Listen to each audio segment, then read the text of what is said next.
Hey, Coach. Hey. Just wondering that your Matt Rule's mentioned several times that you've had to be quite sort of flexible this year in terms of what you've looked to do, just due to injuries and also kind of having quite a somewhat incomplete roster in terms of the long-term vision. As you go into this off-season, how much do you have to have kind of a clear plan of where you want to go as a defense in order to kind of evaluate players and just to start building something with a clearer vision in mind rather than having to be quite so flexible?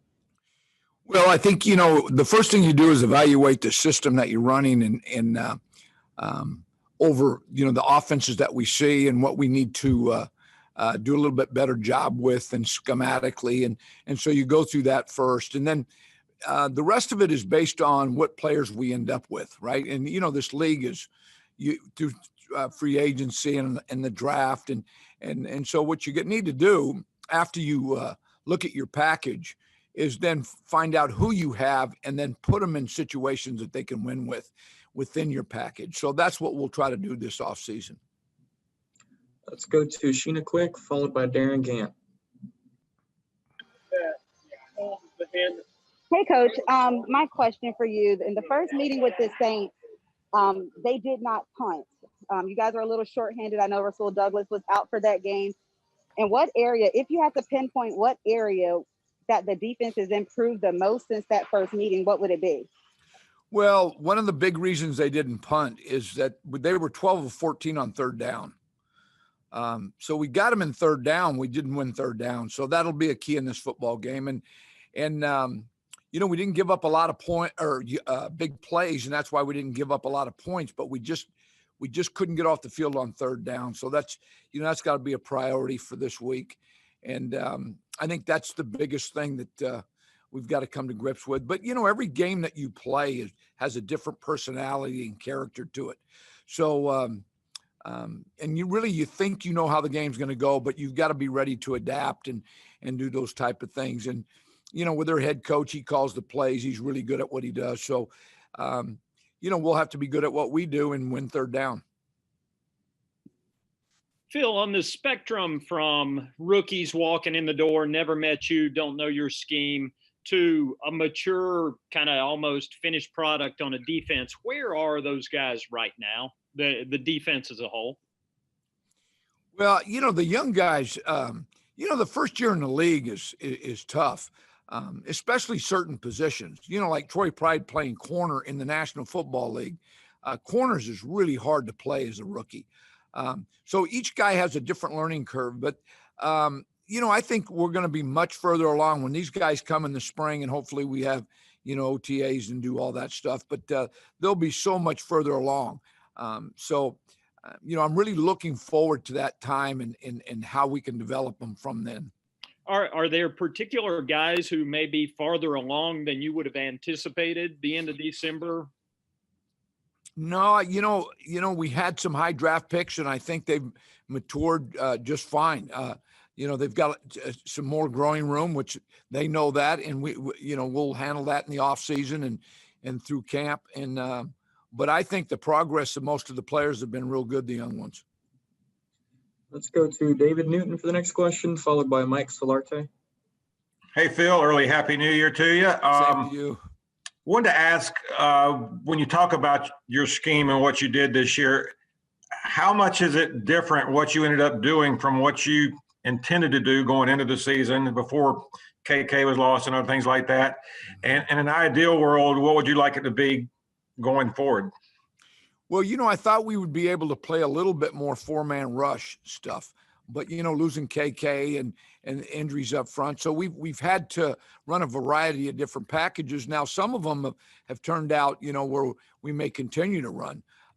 We like what they've done for us. So, we've had to experiment with a lot of different things this year because of, injuries and other issues.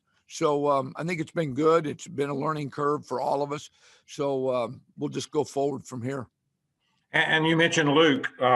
Was not having a guy of his caliber, side-to-side type outside line or middle linebacker, maybe the thing that hurt you the most? Well, I mean, it's hard to replace a guy like Luke. I mean, you're talking about a Pro Bowl player and one of the best at his position. So, yeah, I mean, we'd have loved to have him, but we didn't. Hey, Phil, Mike Solarte, Spectrum News 1, following David's Happy New Year, wishing you one. Yep. Alvin Kamara last week is the stuff of nightmare fuel for defensive coordinators. Anything different from what they did last week than what they've been doing all season? Did it just kind of work better last week? And how do you prevent him from running wild in the last game? Well, the last game they got the run game going, and Sean just kept calling his number. It was really impressive to watch. He's really he does a lot of things for him. You've got to defend him on every down. I'm sure based on how the game is going, he'll have a variety of different things that he can do. You just hope that they're not, we don't allow him to run the football like that. If New Orleans can run the football like that, you're not going to stop them. So, hopefully that doesn't happen in this football game, but it'll be a tough contest. They're good up front and he's really a good runner. Kind of following up on that, was there something that they had done differently in last week, or just everything they did just kind of clicked and worked? Yeah, it just kind of clicked and worked. And these tailbacks get hot, and the offensive line, when they know this guy will find every crease that they give him, they block a little harder. So, the running game was going and it kept going. Let's go to Joe Person, followed by Josh Klein. Phil, I think you guys have 10 of your 11 starters under contract for next year, the one exception being Rasul. Wonder what you feel he brought to your defense, and do you view him as a priority? Well, Rasul, he's played in some big games and played in the league. And, he's got a maturity to him. He understands the game. He's a pro. So, I've enjoyed being around him this offseason. I don't get into who's going to be here and who isn't. There's a lot of things that go into that that I have no part of, to be quite honest. So, but I've really enjoyed Rasul this year. Hey, Coach, you've talked a lot over the course of the season and preseason, I think, in terms of player growth and player development. And I'm wondering how important, with, just like Joe said, with 10 of 11 starters coming back under contract for next year and maybe a little bit more of an off season, how important it'll be to be able to bring those guys even further along rather than having to focus on installing a scheme. Yeah, I mean, there's so many other things too, other than just football that they've had to adjust to. It's how we do things, the process here. It's our strength staff. It's our nutrition staff. It's just everybody. And so they're going to be much further along this spring. That when they walk in the building, they know what to expect in every area of the building. So that comfort in being around us and knowing us. These guys will really grow in the next year. Let's go to Jonathan Alexander, followed by Elena Getzenberg. Hey, Phil, Happy New Year. Yep, same to you. Thank you. Last week when we were asking about Jeremy Chin, you said that I guess it was possible that he could have a different role next year. You all would have to evaluate. I guess, what are the different possibilities of different type of roles that you all could look at? Well, I think the biggest thing with Jeremy that we have to decide is, we started him in the front seven, and then we have packages where he plays in the back row in the secondary. Well, with his body structure and his longevity in that, is that the best thing for him? Should he be a secondary guy that we use down in the box when we need to? So that's what we have to evaluate and look at this offseason. And, a lot of that will have to do with who ends up on our team too. But, I think for Jeremy, probably the best thing would be is to start him back and move him up. But, we'll see. He has something to say with that. Coach Rule does, and all of us. So we'll see how that progresses in the next 6 months. Ideally, would you like to see him continue to play multiple positions, or would you ideally like to see him play just one position and be great at that one position? No, Jeremy and Brian Burns gives us flexibilities to play a lot of different packages with the same people on the field. And that creates a lot of offensive problems, blocking scheme problems. They don't know what front, what coverage we're going to be in. So, I would like to continue to do that with those two. It adds so much to what we can do based on down and distance. Hey, Phil. I was curious, one of the things that Matt has talked about too is how well you guys have been able to adapt, during games or to where, make adjustments. And one of the guys that's moved around a lot this year is FA, kind of played more inside and outside. I was curious how you thought maybe since you first saw him, how he's developed and what kind of role you could see him having in the future. Yeah, FA has a body that can play inside and outside. Now, when I say inside, it's primarily in passing downs. He can go over a guard and rush. So, probably his future size-wise is at end, but also being able to help us in passing situations inside. So, again, the versatility of when guys can do different things, it really adds a lot to what you can and you can do. Would you have been able to anticipate him playing inside, when the season started? Yeah, I did. I thought he could rush over the guards. He's a big man. He's 6'4", 275, and he has, he's not really big enough to play every down inside, but can rush inside. So, yeah, I thought he could end up doing that for us. Let's go back to Vincent Richardson. Hey, Phil, just you mentioned sort of missing KK and sort of that sort of limiting what you can do in terms of four-man rushes and stuff, and also about, you have to be flexible around what you end up after the offseason. But is there a point where you go like, okay, we want to rush with four more, therefore, we have to get more of an interior pass rush? Is that something you go out and look at, or is it just you take the best players, and if you have an interior pass rusher, you rush four, and if you don't, then you work around? Yeah, exactly what you said at the end. But, if you look at all the great defenses, they're able to rush four and cover with seven. So at some point, we have to get to that level that we can put four pass rushers on the field and they can't block them, and we can really cover with seven. So, that's the ultimate goal. Now, you do a lot of stuff around that, but that's the ultimate goal. All right, guys, looks like that's going to do it. Coach Snow, thank you for your time. Yep, thank you. Happy New Year.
always a good start. Anybody have a question for Coach Brady? Happy New Year. I appreciate you guys. Yeah, I'll jump on and ask something. David here, and Happy New Year to you, by the way, too. Just we asked Phil about, what he came into the season envisioning his defense to be and what he would like to see it moving forward. And I'm kind of same thing for you. What did you envision it being going in this season, and what do you envision it moving forward? And playing off that, I want to also mention last week when you guys were at 35 rushes, is that anything that you ever envisioned, that kind of offense? Well, that was, our key to victory last week was 35 runs. And so that was, Coach Rule talks about all the time. We have to there's a way to win every football game, and we got to find that and find ways to control it. And last week was trying to run the football. And we knew that, they had they were great up front, great defensive line. But in order for us to win the game, we were going to have to not only just establish run, but we had to show the ability to, stick with the run and go with it. And the way our defense was playing in that game as well, it made it easier, obviously, to continue to go with it. So, but no, going into the year, like this was the year where it was really hard to visualize and put a vision to everything, just because you're coming into a training camp for the first time. So we talked early in the off season about in training camp about trying to be intentional about your reps and seeing what your guys can do. But it was the vision that you had. You had to wait until you can get hands on with the guys and see exactly how your pieces can kind of work and work together. And we've had some injuries, but that's football. That's at the end of the year, everybody's kind of beat up at this point of the year, and there's always injuries. And so I'm excited. I'm excited about Sunday. And the off season will take care of itself. But I do think that there's progress that we've been making, and I'm excited about the future here. Let's go to Mike Solarte, followed by Elena Getzenberg. Hey, Joe, Happy New Year to you in advance. The way that you guys did play last week, how much of a blueprint is that for you this week, without obviously giving away the game plan, but how much of a blueprint is that for you this week against a New Orleans team that has the potential to be an offense that, likes to just kind of have their way with defenses? Yeah, no, I think as you guys know, I'm always one that doesn't say a lot when it comes to plans and ideas, but I think it's important, like I said, establishing, we have keys to victory and establishing, what it's going to take to win, and whether it is running the ball 35 times or throwing it 45 times, we have an idea in our mind of, what it's going to take. And, if we're going to have to run the football, we're willing and we're going to be confident in that. And so, we can't really control and handle, I know you guys just were with Coach Snow and can't really handle or control what's happening on that side of the football. They're going to be ready to go, and all we can control is, us being able to establish the football, be able to move and score touchdowns in the red zone. And so that's our focus. And just a quick follow-up.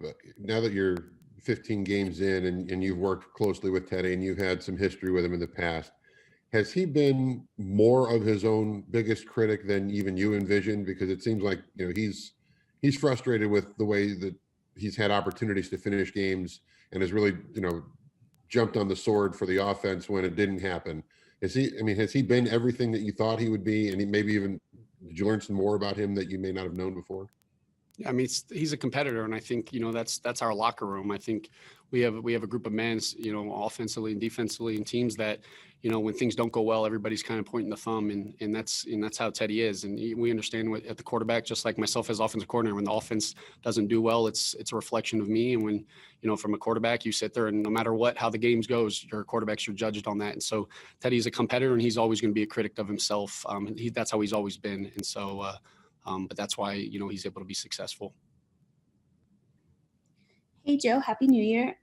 Understanding that you're focused on New Orleans and you take it, focus on that game, how do you evaluate yourself as a play caller, or maybe how in the off season will you do that, just in case we don't get you? Like, what do you do to look at what you could have done differently? Is it certain situations? Is it a game as a whole? Like, how do you go through that? Yeah, I think a lot of that is all going to be, at the end of the season, I'm going to kind of go back and we're going to evaluate literally everything. We're going to, evaluate your players, your scheme, your identity, and go from there. So, I can't really, pinpoint something to give you an answer right now, but there's going to be that's what I think we have to do. Is I said when I first took this job that, offenses are always evolving and your system has to always evolve. And, so it's going to be a deep dive into what we do well, what's going on in the NFL, what teams are having success, what defenses are doing differently and finding ways to attack that. And so obviously I'm not looking ahead about the Saints, but I know that'll be a critical element this offseason. Let's go to Jonathan Alexander for the next question, followed by Joe Person. Hey, Joe, Happy New Year. Wondering if I could get your perspective from the offensive side. I'm wondering, do you see any players who are used similarly as Jeremy Chin is used for the defense here? And also, why are guys like him difficult to game plan around, or why do they disrupt offenses? It's hard for me to, to think of that right off the top of my head, but Jeremy's he's versatile, he's unique, he's dynamic. When you got a guy that can play in the box as a linebacker, can cover guys as a DB, makes plays on the ball, he can blitz. You're fortunate to have there's not a lot of guys like Jeremy, and that's why Coach Snow and them are able to utilize him in many different ways, and that's why he's a rookie of the year. And so I'm glad that he's on our side, and it's not a guy that we're having a game plan for sure. And when you watch that, I think the big thing about Jeremy, is how smart he is, and so I think a lot of times people just see how dynamic a football player is, and they don't realize, well, if he's doing so much and he's versatile, well, they don't realize how in order to do that, you have to be an extremely smart football player and be able to adjust and be able to move around and play in the box and blitz and cover. And so it just shows the type of player he's going to be. And as a rookie, man, the sky's the limit for him. Joe, Dave Tepper last week said that evaluating the quarterback position is going to be kind of a constant in this program. What will your role be in that process?